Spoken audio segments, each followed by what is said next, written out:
Hello everyone and welcome to my channel. My name is Crown and today we are going to have some more stories that I hope that you will enjoy. But before we start, it would be so much appreciated if you would subscribe to the channel, like the video if you enjoyed it, and maybe leave a comment down below. These simple clicks would mean a lot to the future of this channel and really reward the effort that I put in every day. And now, without further ado, let's go! This story didn't directly affect me, but my other family members, including my brother-in-law, a proud woman, brother-in-law's wife, and brother-in-law's uncle. Backstory: brother-in-law and wife were married for over 20 years. Brother-in-law isn't educated all that well, neither is wife, but the proud woman is well educated and is from a different country. Brother-in-law is hardworking though and owns 3 large compounds and private cars. Overall successful guy. Uncle is an upright man and doesn't tolerate anyone being taken advantage of. The problem: brother-in-law starts cheating with a proud woman, but tells his wife that it's nothing serious and is just finding a way to travel abroad. And after that, the relationship between my brother-in-law and the abroad woman, well, it ends. At least that's what he told his wife. But it happens that the abroad woman has her eyes on the properties and my brother-in-law. The abroad woman comes up with the fake information that brother-in-law will have to legally be married to her to be able to get the papers to travel abroad. The fallout: brother-in-law told the wife about the new information, but the wife thought it was too extreme, so she declined and tried talking her husband out of the whole scheme. But he was too eager to go abroad and says she was being unreasonable. More family members get involved, but my brother-in-law is too adamant to listen to anyone, so he legally went through the divorce and went and married the abroad woman. The revenge. Now his ex-wife is very heartbroken and doesn't know what to do because she isn't very educated and doesn't know much about the law in her country. Uncle steps in. Uncle took the matter to court regarding every single property my brother-in-law owns. The court goes through the situation and decides to give 2 of the properties to the ex-wife and 1 for the 2 children. Since brother-in-law lost all of his properties, his new foreigner wife doesn't really want him now, and she leaves for her country again and hasn't returned since. Brother-in-law still hasn't traveled yet. He is now living in the children's property as a caretaker until they come of age. The aftermath: he lost his job, his wife, and all his cars were sold in the process of attempting to go abroad. To this day, his new wife doesn't even speak to him. He doesn't travel. He begged to get back with his ex, but she refuses to take him back. Stay loyal to people that have been there for you, or it will always come back and bite you.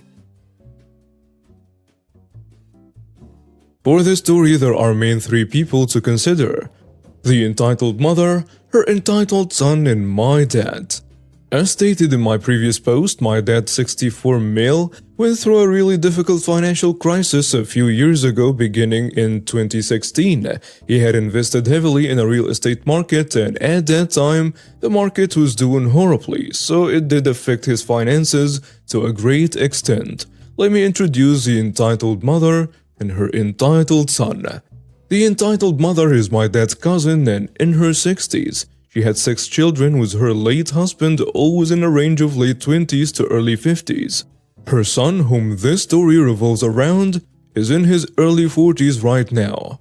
In 2009, the entitled son lived in a village with the entitled mother where he ran a fairly successful pineapple farm business, and then there were allegations levied against him by the family of the deceased that he had killed their relative.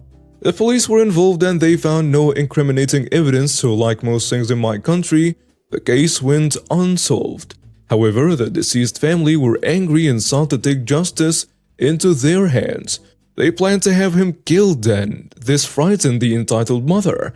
She called my dad one day in 2009 and told him what was going on and begged him to please let the entitled son stay, live with us in a city far away from the village, because she feared that if he remained in the village that he was going to get killed. My dad, not wanting to see her lose her child, agreed to help him, and so the entitled son arrived at our home in early 2009.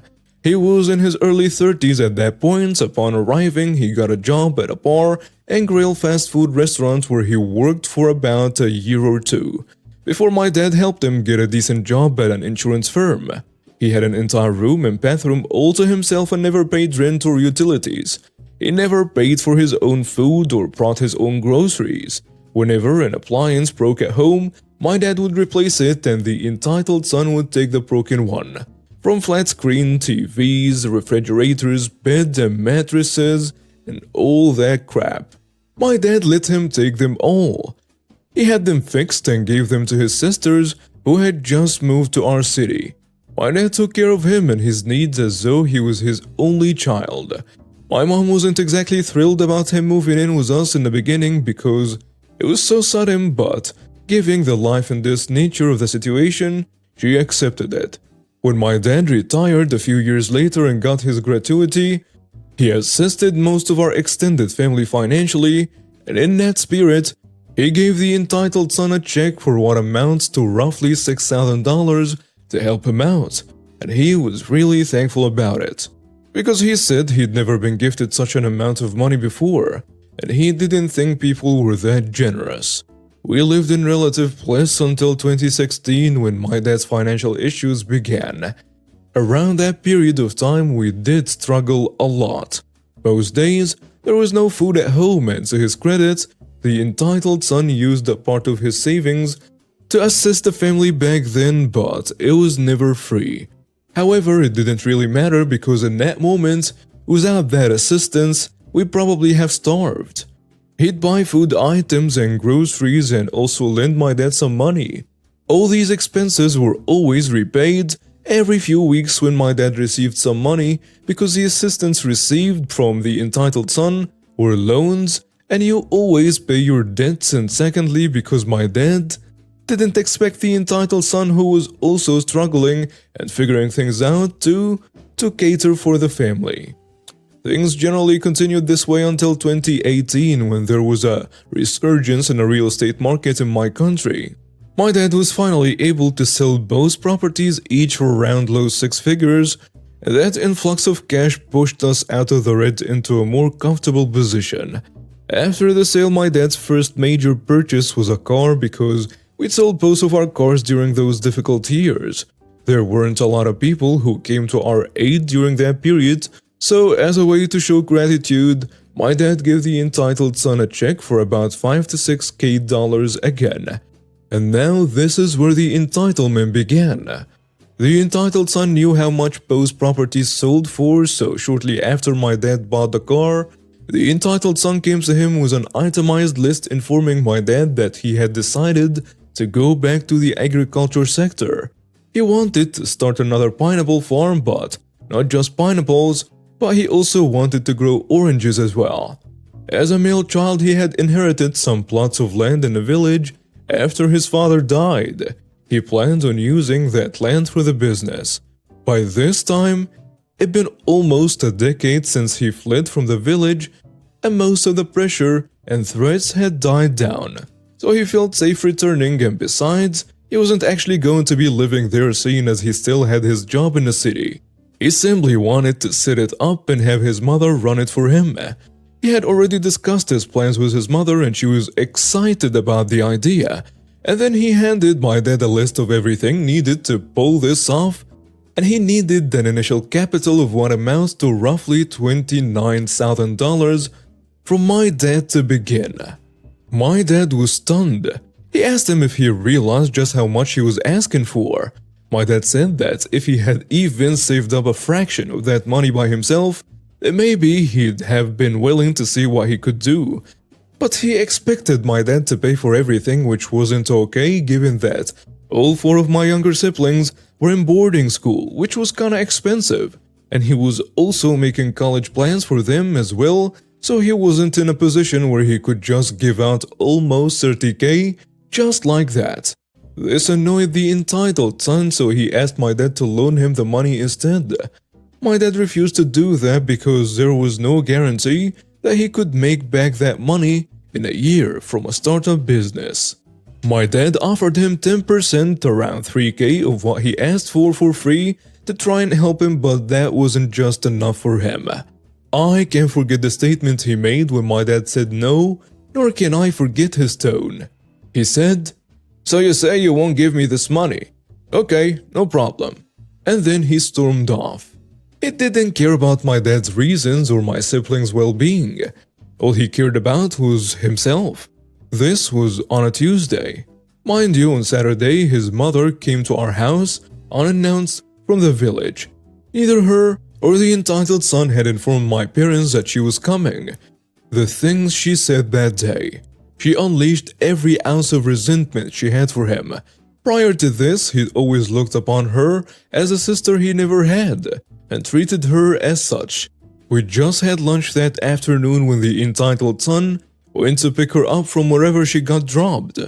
She went on a tirade and she began by telling him that what he was doing was wrong. It's been a few years, but I will try to recall her words to the best of my ability. "How can you treat my son this way? Is this fair? You sold the properties for hundreds of thousands of dollars, converted from local currency. So what is 29K? You have forgotten how my son supported you when you were struggling? You have forgotten how he spent a salary on you and your children every month, and now you can't even help him with this small thing even though you have the money?" She said all this in front of my dad, mom, me, and the entitled son and my younger siblings. My mom sent my siblings to the rooms because there was no atmosphere for children. I can't remember everything she said, but I do remember this part. "You have also forgotten about the numerous times when I used to bathe and clean your mother. My grandmother had dementia during the latter years of her life, and unlike in Western countries, the concept of housing for senior citizens isn't very popular here. So instead, the family usually takes care of their own.